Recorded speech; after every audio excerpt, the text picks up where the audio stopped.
Umani ng matinding reaksyon mula sa mga manunood ang karakter ni Rigor na ginagampanan ni Jan Estrada sa patok na seryeng FPJ Batang Quiapo. Dahil sa sunod-sunod na kontrobersyal na eksena at matitinding galit ng netizen sa kanyang karakter, kumalat ang espekulasyon na maaari na raw itong tanggalin sa palabas. Sa iba't ibang social media platform, maraming viewers ang nagtatanong kung hanggang kailan pa mananatili si Rigor sa kwento.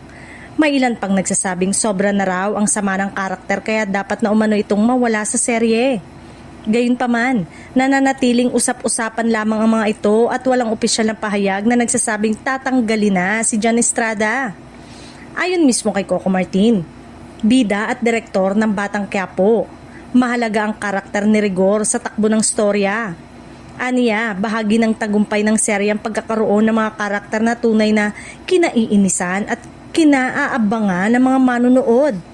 Patunay lamang ito na mahusay ang pagganap ni Jan Estrada. Dagdag pa ni Coco, hindi basta-basta tinatanggal ang isang karakter lalo na kung may mahalagang papel ito sa mas malaking kwento. Abangan na lang ang madalas na sagot ng aktor-direktor kapag tinatanong kung ano ang mangyayari sa karakter ni Rigor, bagay na lalo pang nagpapainit sa interes ng mga taga-subaybay. Sa kasalukuyan, patuloy pa ring napapanood si Jan Estrada sa serye at nananatili siyang bahagi ng mga pangunahing eksena. Wala ring kumpirmasyon mula sa ABS-CBN o sa pamunuan ng palabas tungkol sa kanyang pag-alis, kaya malinaw na hindi pa tapos ang papel ni Rigor sa Batang Quiapo. Sa huli, ang matinding gigil at reaksyon ng publiko ay patunay lamang na epektibo ang karakter ni Rigor at mahusay ang pagganap ni Jan Estrada.